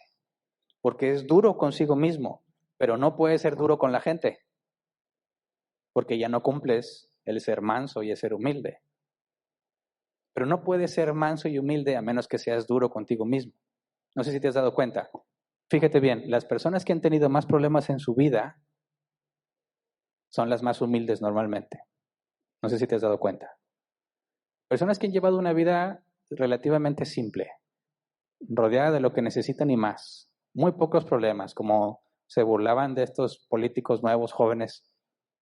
Yo he tenido muchas dificultades, como cuando se me perdió una chancla o cuando me obligaban a jugar un deporte. ¿En serio estas son tus dificultades? ¿En serio? ¿Cuál es el grado de madurez y humildad que ves en las personas que han tenido esas dificultades? Normalmente no ves ni madurez ni humildad, pero los que han pasado cosas realmente difíciles normalmente son muy humildes y muy maduros, ¿verdad? ¿Por qué? Porque resistieron, pasaron, se mantuvieron y ven la vida de una perspectiva distinta. Y tienen una capacidad de autorregularse que normalmente los demás no tienen. Y tienen más paciencia. Y son más perseverantes. ¿Por qué? Por lo que soportaron. Entonces, ¿cómo podemos ser inocentes como paloma y astutos como serpiente? Por medio de la lucha interna que debemos llevar todos los días, obligándonos a hacer lo que es correcto a pesar de las circunstancias, a pesar de lo que sentimos. Y se va desarrollando un carácter. Ese carácter es el que empieza a reflejar en Cristo en ti. El que empieza a ser, tú no eres igual. ¿Por qué? Y no nada más es que leo mucho. No. Por todos los problemas y dificultades que Dios te ha hecho pasar y que soportaste y que seguiste enfrentando. Así que el Evangelio es cuestión de rudeza, de fortaleza, de dar la cara cuando te equivocas, de soportar las represalias, de continuar a pesar de que no tienes ganas. Eso va generando un cambio. Es la manera en que Dios se manifiesta. Pablo dice, le rogó 3 veces a Dios que le quitara el aguijón en la carne. Y le dijo, mi gracia es suficiente, bástate mi gracia, porque mi poder se perfecciona en tu debilidad. Esa lucha interna te va forjando a la imagen de Cristo. Y el mundo lo empieza a ver, para bien y para mal. Ningún cristiano, fíjate bien, ningún cristiano podría vivir en paz con los del mundo, ninguno. Sin embargo, podemos llevar relaciones muy pacíficas con el mundo, ¿verdad? ¿Por qué? Bueno, eso es lo que vamos a tratar de ir llegando. ¿Cómo es que podemos hacer lo que Pablo dijo, que tu plática sea amena y de buen gusto. Y aprovechar toda oportunidad para hablar del Evangelio. Y al mismo tiempo saber que el mundo solo busca complacerse a sí mismos. Que cuando tú le digas lo que es recto a los ojos de Dios, lo normal es que lo rechacen. A lo que dijiste y a ti, porque lo dijiste. Se siente feo que te digan no, ¿verdad? Se siente feo el rechazo.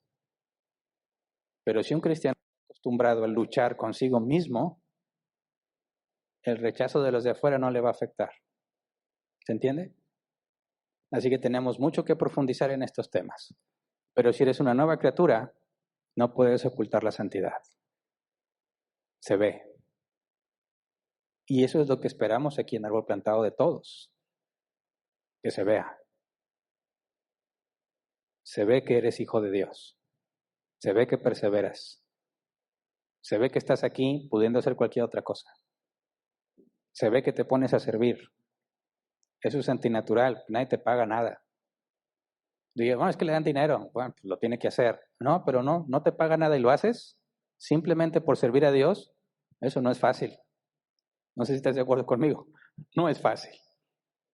Y a veces a quienes sirves pueden ser bien ingratos, ¿verdad? Dices, no, hombre, ni motivación. Pero es que no lo estás haciendo para ver qué recibes. Lo haces porque es lo correcto. ¿Se entiende? Así que debe de traer mucha claridad el entender la lucha interna que tenemos. Y aprender a vernos unos a otros sabiendo que todos están luchando. Todos estamos luchando, o quiero pensar que todos estamos luchando. La Biblia nos dice muchas paradojas. Paradojas es algo que parece contradictorio, pero no lo es. Nos dice que estamos vivos, pero que estamos muertos, ¿verdad? Que ya soy nueva criatura, pero al mismo tiempo debo dejarlo de antes. Entonces, ¿soy nuevo o no? Sí, eres nuevo en un sentido y traes el mismo cuerpo viejo en otro sentido, ¿verdad?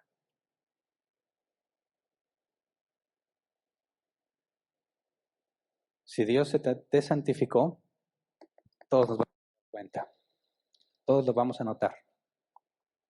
Si eres una nueva creación, tienes que estar luchando contigo mismo. Morirte a tus propios deseos y vivir para lo de Cristo. Vamos a ponernos de pie y vamos a orar.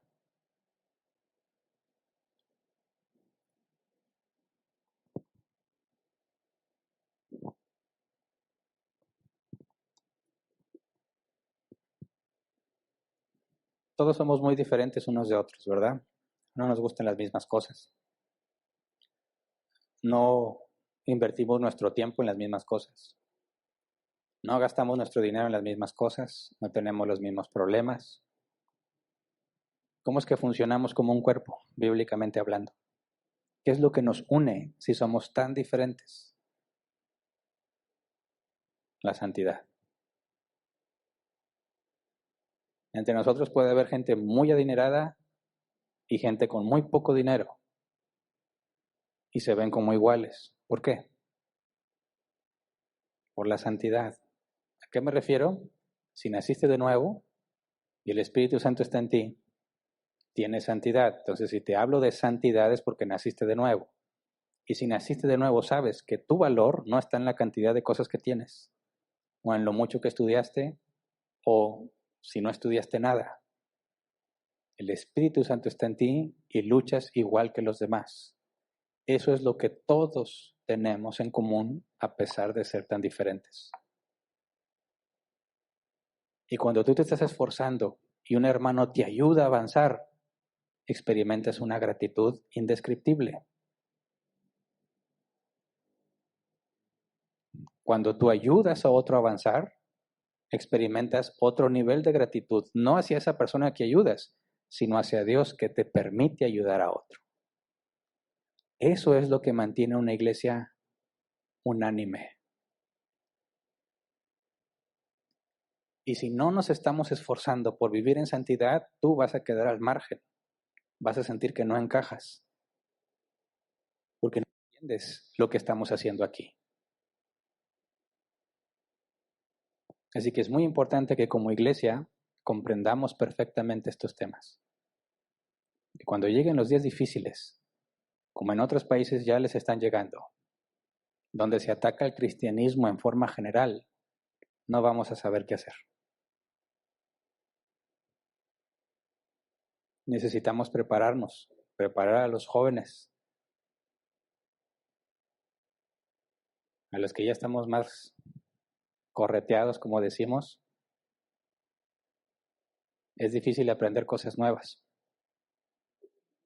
pero en las cosas de Dios nunca nada es en vano.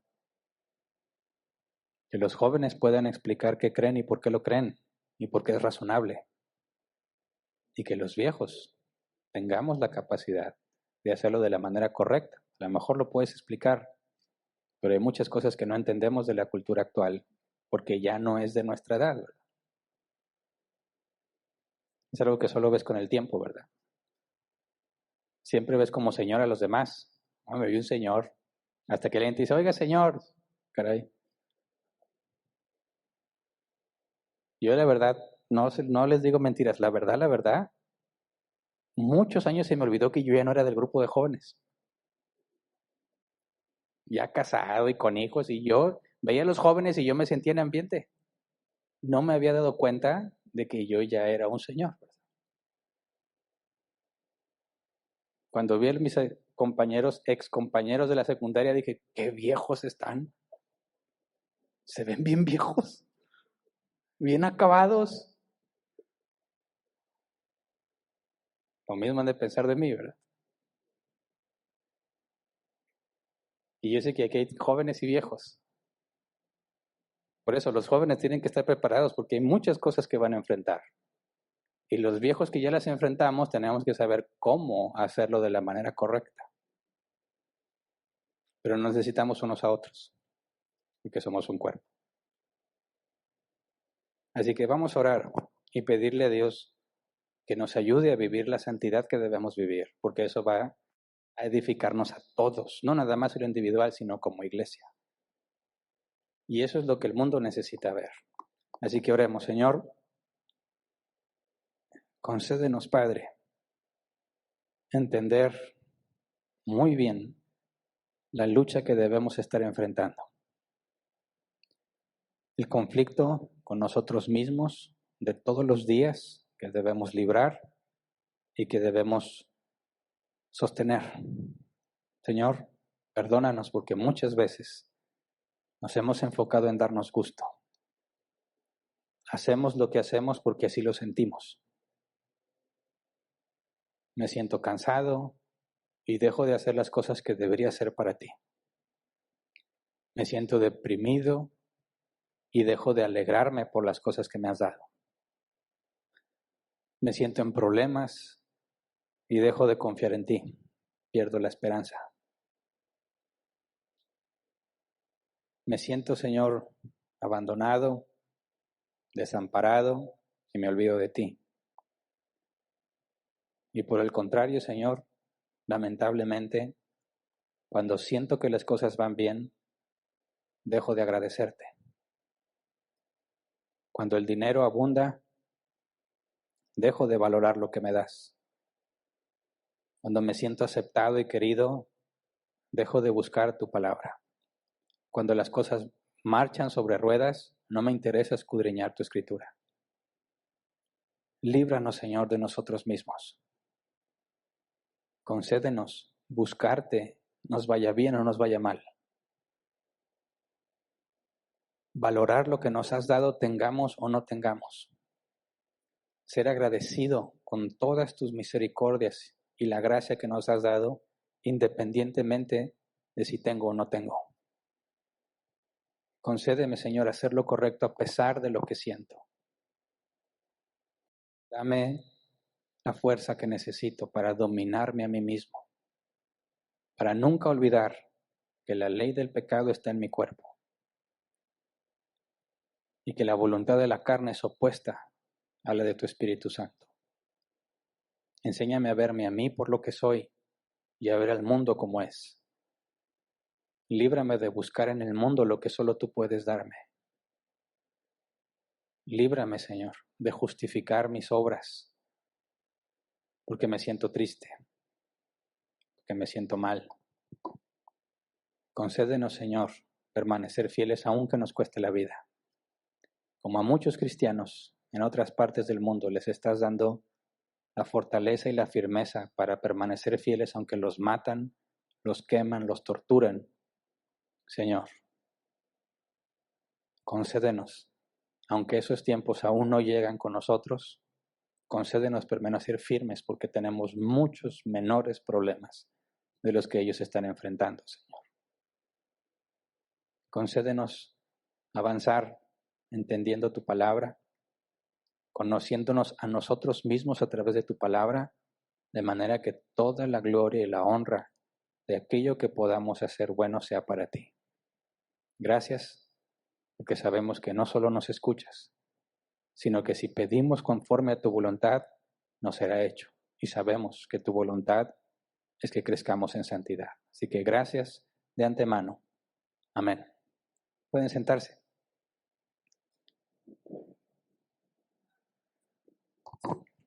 Pasemos a la sección de preguntas.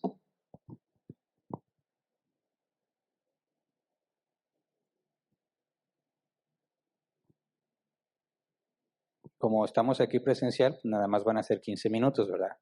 Los miércoles nos extendíamos más, aunque no había muchas preguntas. A ver.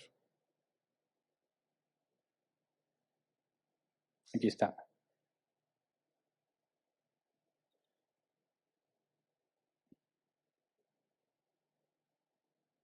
A ver, pero no veo cuáles, si estas son del miércoles, ¿verdad? Ese le tocaba a Ismael.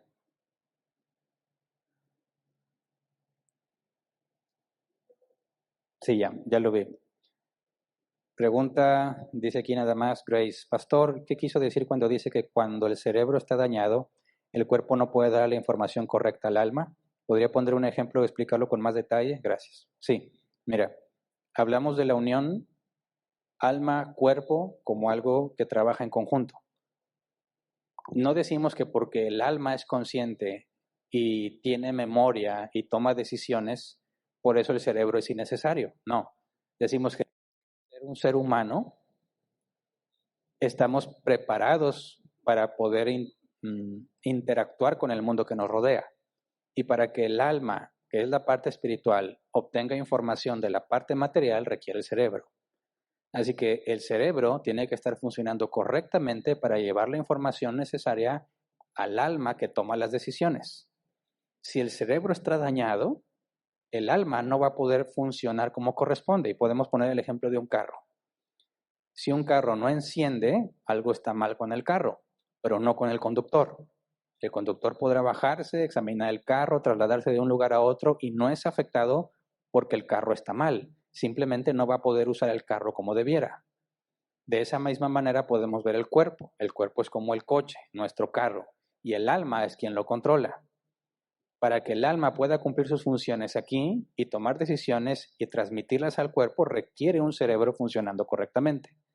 De manera que si nuestro cerebro se avería, eso no significa que el alma pierde la capacidad de conciencia o que el alma pierde recuerdos, ninguna de esas cosas. Simplemente que mientras el alma y el cuerpo están unidos y el cerebro tiene un funcionamiento inadecuado, no va a poder desempeñarse como debiera.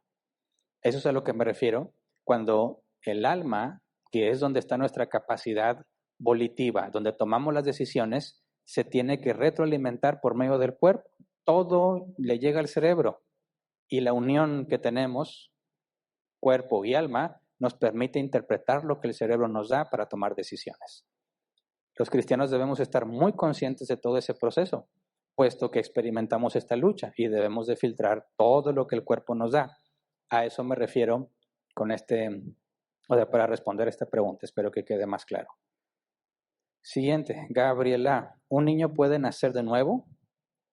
Así, ¿un niño muere hasta qué edad podemos decir que se fue con Dios?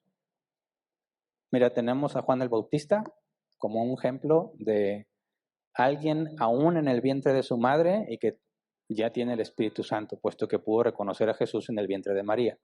Sí, es posible que Dios haya hecho nacer de nuevo a un feto. Es posible. ¿Cómo lo vamos a saber? ¿Quién sabe? ¿Verdad? Esa es otra cosa. Entonces, ¿puede ser que Dios haga nacer de nuevo a un niño? Sí. ¿A un bebé dentro de su madre? Sí. Si ese niño muere, puesto que fue regenerado, es salvo, ¿verdad?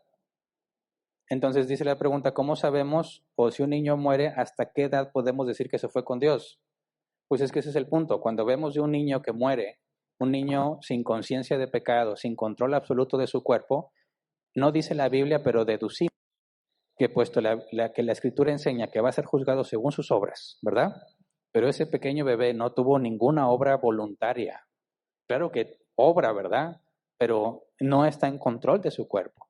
No tiene la capacidad de saber si tiene que refrenarse, lo que es pecado. Entonces, decimos que los niños, sin saber, sin poder determinar hasta qué edad, pero decimos los que no tienen conciencia de pecado, que puede ser porque su corta edad o por algún tipo de lesión cerebral que les impide tener el nivel de conciencia que tenemos cualquier otro ser humano, concluimos que cuando ellos mueren, se van con Dios. ¿Por qué?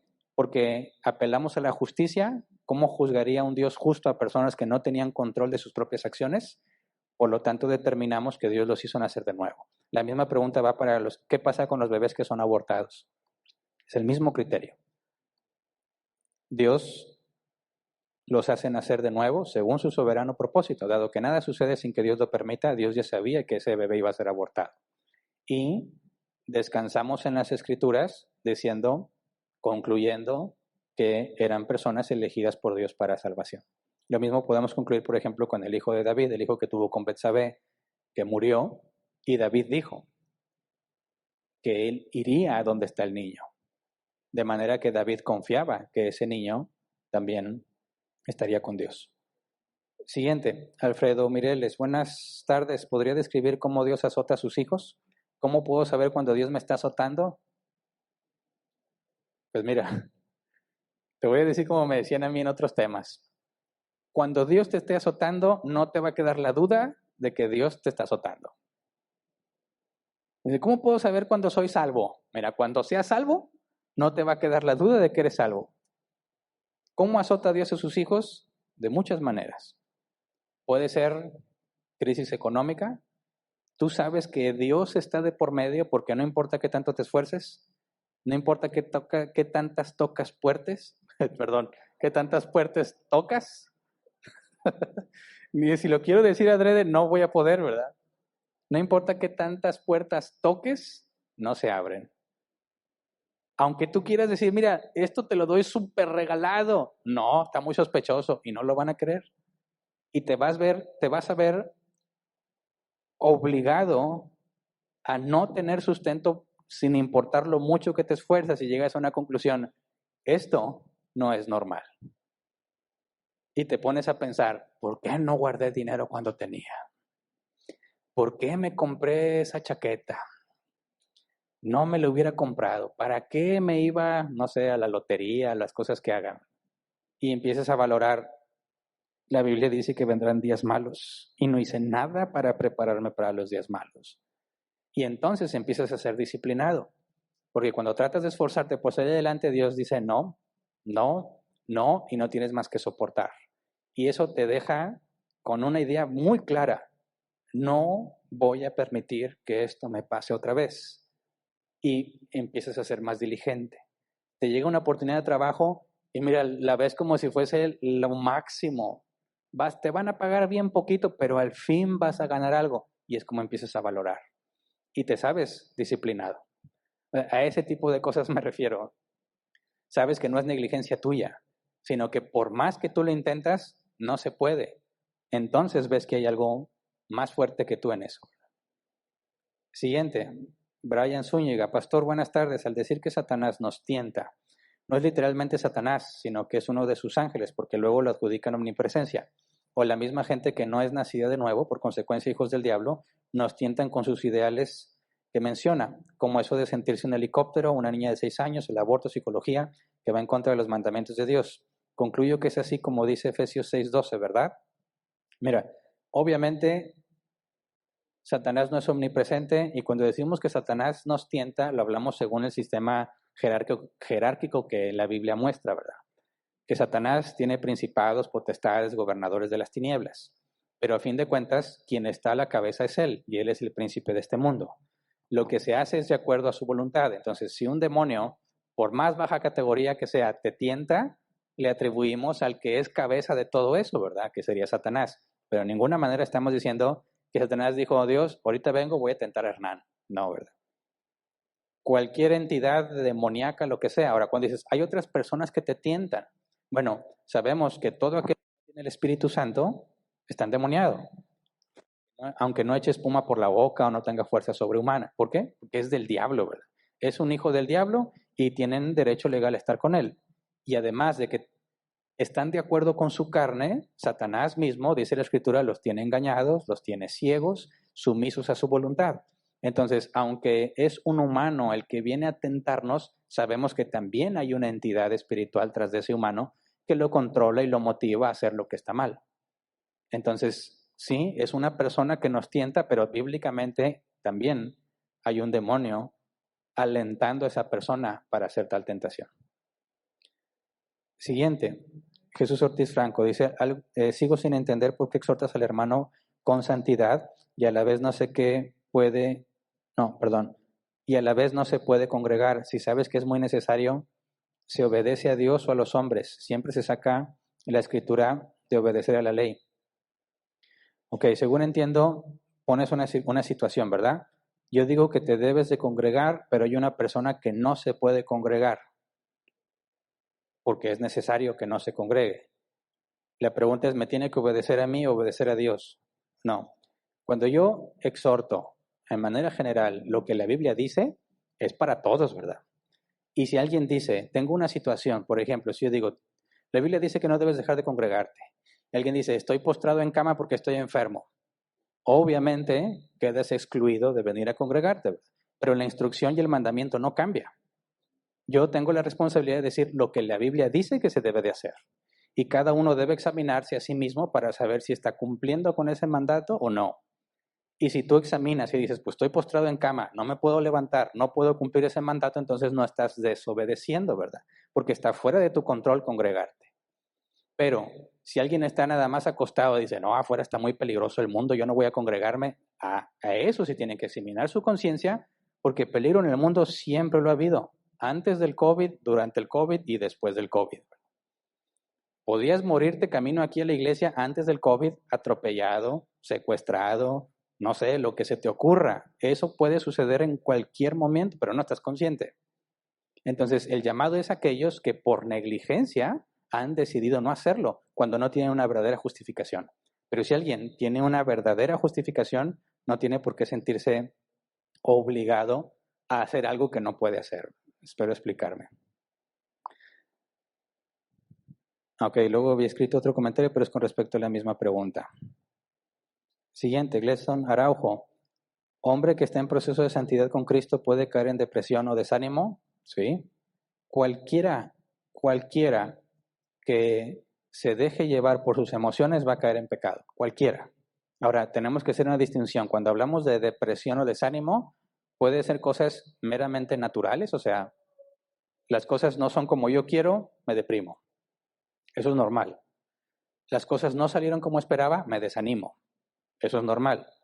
Y esa emoción que es normal, que tu cuerpo te lleva a ti, la debes desechar. Porque aunque no salgan las cosas ahorita como quieres, la Escritura enseña, tus ojos deben estar puestos en el reino venidero, en lo que vas a tener allá y en la seguridad de que Dios te va a llevar allá. De manera que lo que está aquí no te pueda afectar gravemente. Te vas a sentir triste, deprimido y desanimado, pero vas a tener que desecharlo y obligarte a ti mismo a hacer lo correcto. Ahora, hay otro tipo de personas que algo no está funcionando bien en su cuerpo y que los químicos necesarios para que puedas tener tus emociones de manera correcta no están presentes o están insuficientes y tienes que acudir a un médico para que te ayuden desde la perspectiva médica. Entonces, aquellos que tengan una condición médica que les impide dominar esas emociones tienen que tratarse médicamente y no los acusamos de pecado porque están deprimidos. Pero aquellos que no tienen ninguna condición médica y nada más están dejando llevar por lo que sienten, pecan. Siguiente, Mario Mendoza. Hay iglesias que enseñan que enfermedades generacionales como el cáncer, al ser nueva criatura quedas libre de padecer esa enfermedad, porque lo toman como que estás cortando con una maldición que había en tus generaciones pasadas. ¿Esto tiene bases bíblicas? Por supuesto que no. Lo que sucede en el cuerpo, enfermedades, lo que sea, no tiene absolutamente nada que ver con el nuevo nacimiento. Porque como lo mostré hoy, el nuevo nacimiento es algo interno. El cuerpo queda exactamente igual a lo que era antes de que nacieras de nuevo. Sigue sujeto al mismo dolor, sufrimiento, las mismas traumas, lo que sea que le pase al cuerpo natural, en ninguna manera es modificado. Entonces, si tú tienes un cáncer y es algo hereditario, aunque hayas nacido de nuevo, no elimina la posibilidad de que tú heredes, que hayas heredado esos mismos genes, ya sean defectuosos o en cierta condición, vas a poder, o no poder, tendrás la misma exposición al peligro de contraerlo. Cualquiera que trate de argumentar lo contrario entra en una directa contradicción con la Escritura, porque mientras tengamos este mismo cuerpo, en ninguna manera estamos libres de lo que sucede aquí. Ahora, Ezequiel 18, lee Ezequiel capítulo 18.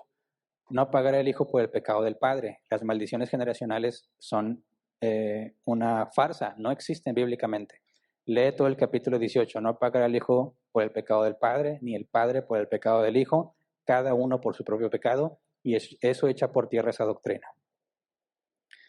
Siguiente, Elisa Fierro. Si una persona se sintió salvo en el pasado, pero en la actualidad no, entonces ya no es salvo, según el ejemplo de cuando Dios nos azota. Bueno, fíjate, analiza con cuidado, voy a analizar con cuidado tu pregunta. Una persona se sintió salvo. No puedes basarte según tus sentimientos. Porque hay personas, como Jesús dijo, en aquel día me dirán, Señor, Señor, se sentían salvos, ¿verdad? Pero esos sentimientos en ninguna manera son una garantía de que lo seas. La evidencia la tienes en la lucha que estamos explicando. Podrás sentirte totalmente desechado, y lo digo por experiencia propia. Muchas veces en mi vida he llegado a la conclusión, Dios ya me desechó. No tiene por qué aguantarme. Yo no debería estar cometiendo los errores que estoy cometiendo, porque así me siento. Pero eso no viene de parte de Dios, sino de mi propia carne y de las tentaciones de Satanás.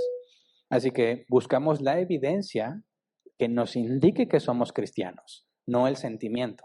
Entonces, si alguien se sentía cristiano y hacía cosas que parecían de cristianos y de repente ya no se siente cristiano y ya no hace nada de los cristianos, sino que se fue al mundo, bueno, ahí aplica el pasaje que dice, estaba con nosotros, mas no era de nosotros, y su salida sirvió para demostrar que no era de los nuestros.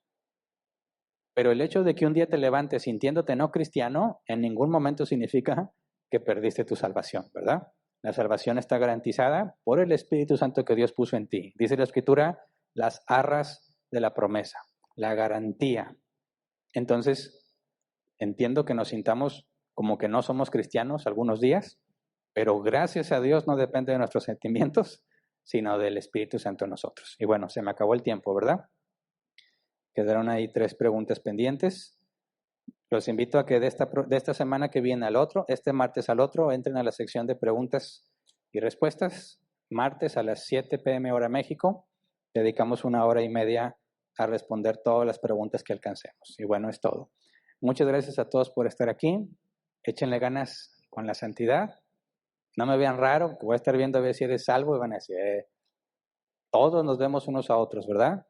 El hecho de estar aquí ya dice mucho. Así que no te presiones y bueno, los dejo de nuevo con Ismael. Gracias.